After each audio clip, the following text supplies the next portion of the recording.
કે આજે કર્મના એ સંજોગે એની તારા લગાન રે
હેમાય રામ ચોથા મંગળિયા વર્તાયો ઓ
અરે અજમલ રાજા,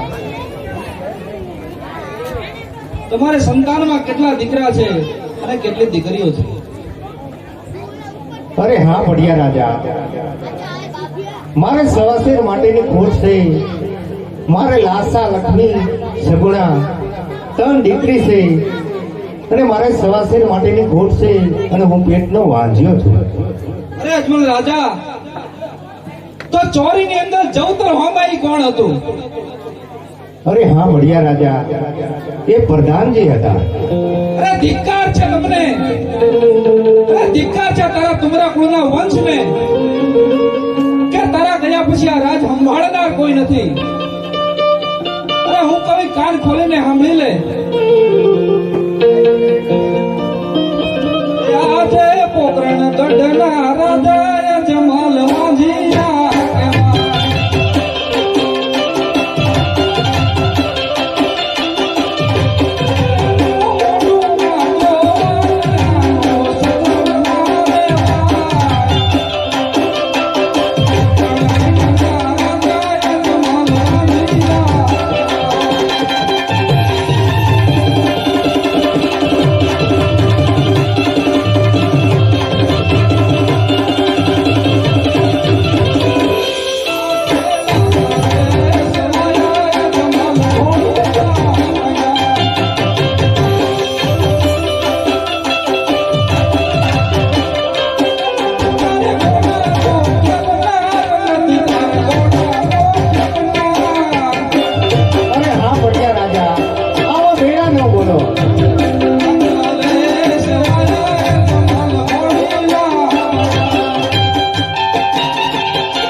આવું રે નો બોલો પઢિયાર ના જાવી રે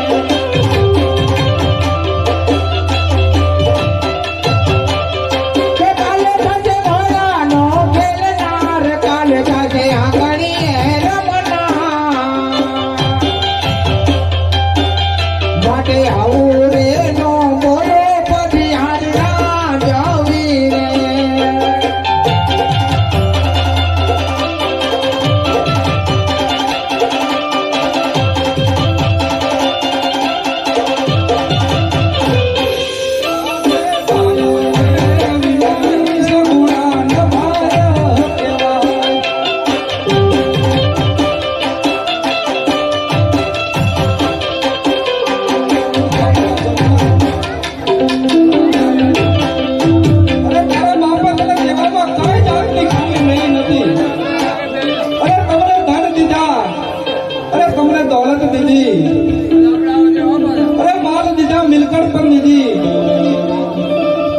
રે બેટા સગુણા કે જેથી રક્ષાબંધનના દિવસો આવશે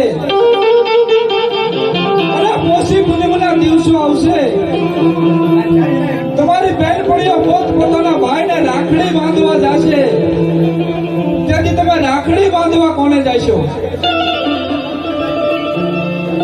અરે કાલ સવારે તમારા દીકરા મામાના ઘરે જવાનું કહેશે પણ મામા તો છે નહીં હમણાં શું કહેશો તમારા કુંવરોનો હે સગુણા એ આજે તારા રે કારણે રે પરતાપ સુરો રે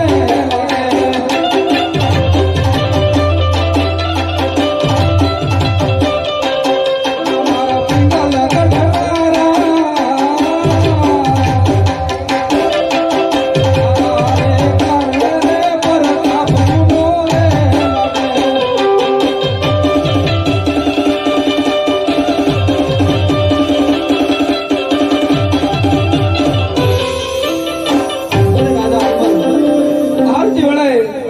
જે ઈચ્છા બાકી હોય એ બોલી જજે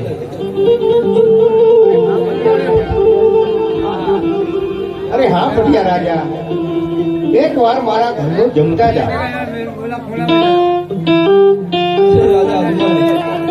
તને પઢિયારના નિયમની ખબર નહીં હોય કાન ખોલીને સાંભળે લે કે તારા જેવા વાંझियाના કે પઢિયાર નથી.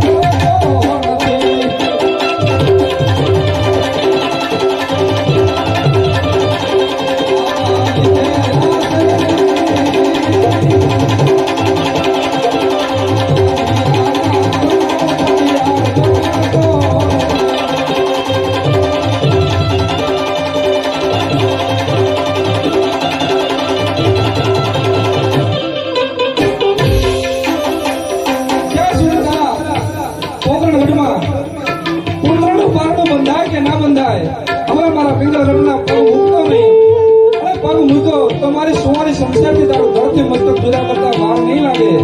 અને હા સાંભળી લે કે ભૂલી જાજે ભૂતકાળને, ભવિષ્ય હજી બાકી છે. આ તો ફક્ત પવનની લહેરકી છે, બાકી પડિયાના કડવા વેણ હજી બાકી છે, એટલું સાંભળી લેજે.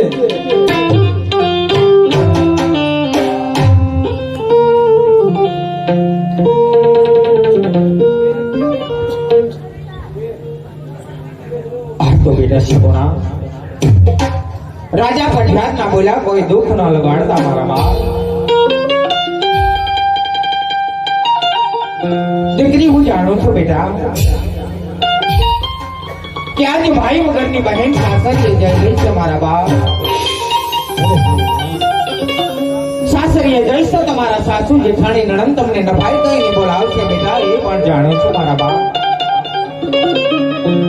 એટલા માટે આજે તમારી જનેતા તમને કહી રહી છે દીકરા, અરે હા માં, કે હલતી વેળાએ કદાચ તમારા દીકરાની વાત, તમારા દુઃખની વાત આજે તમારા માતા પિતાને કેવી હોય ને બેટા, તો આજે ખુશીથી કઈ શબ્દની વાત કહીને વેળામાં બેસી દેજો મારા બાળ, બેસી દેજો. અરે હા માં,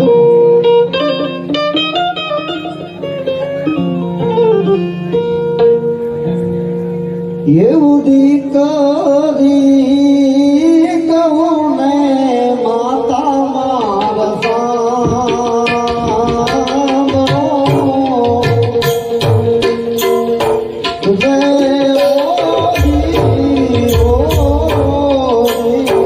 હા બેટા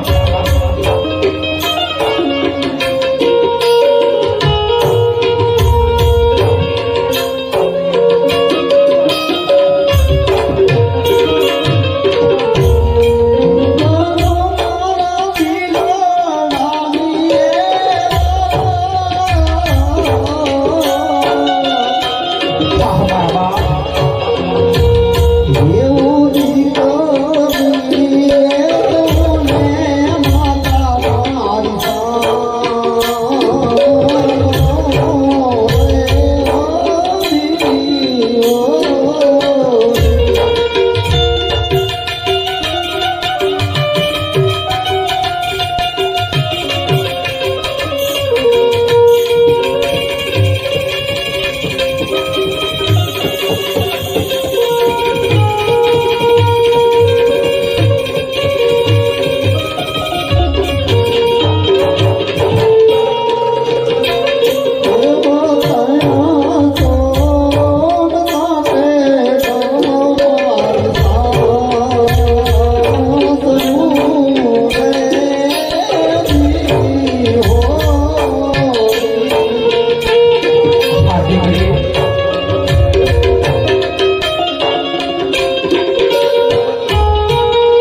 સતી તમારા કહેવા મુજબ મેં દીકરી સગવડાને સાસરે વળાવ્યા, તો તમે હવે મને શિવના ચરણે જવાની રજા આપો.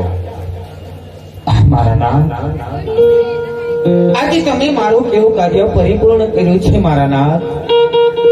દીકરી સગુણાને સાસરે વળાવી દીધી. શિવના ચરણે જવું હોય તો મારી કોઈના નથી મારા નાથ.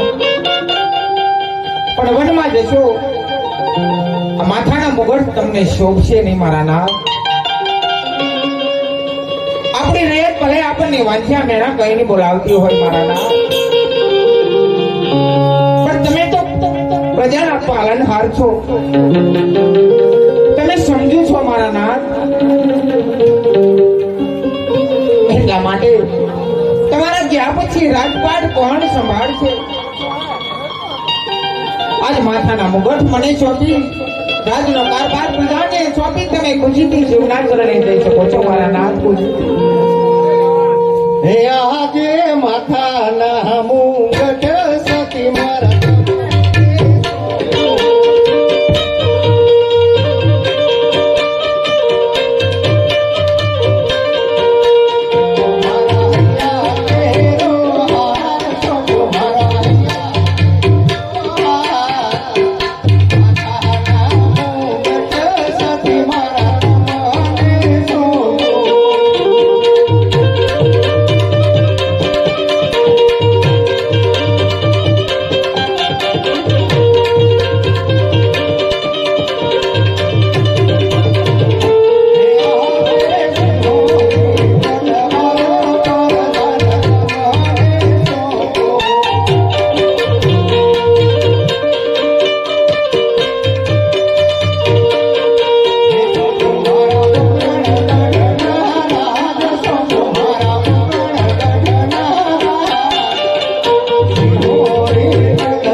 ચાલે તે રીતે રાત ચલાવજો અને રાતની કોઈ પ્રજા દુઃખી ન થાય ત્યાંનું ધ્યાન રાખજો. અરે બહુ સારું.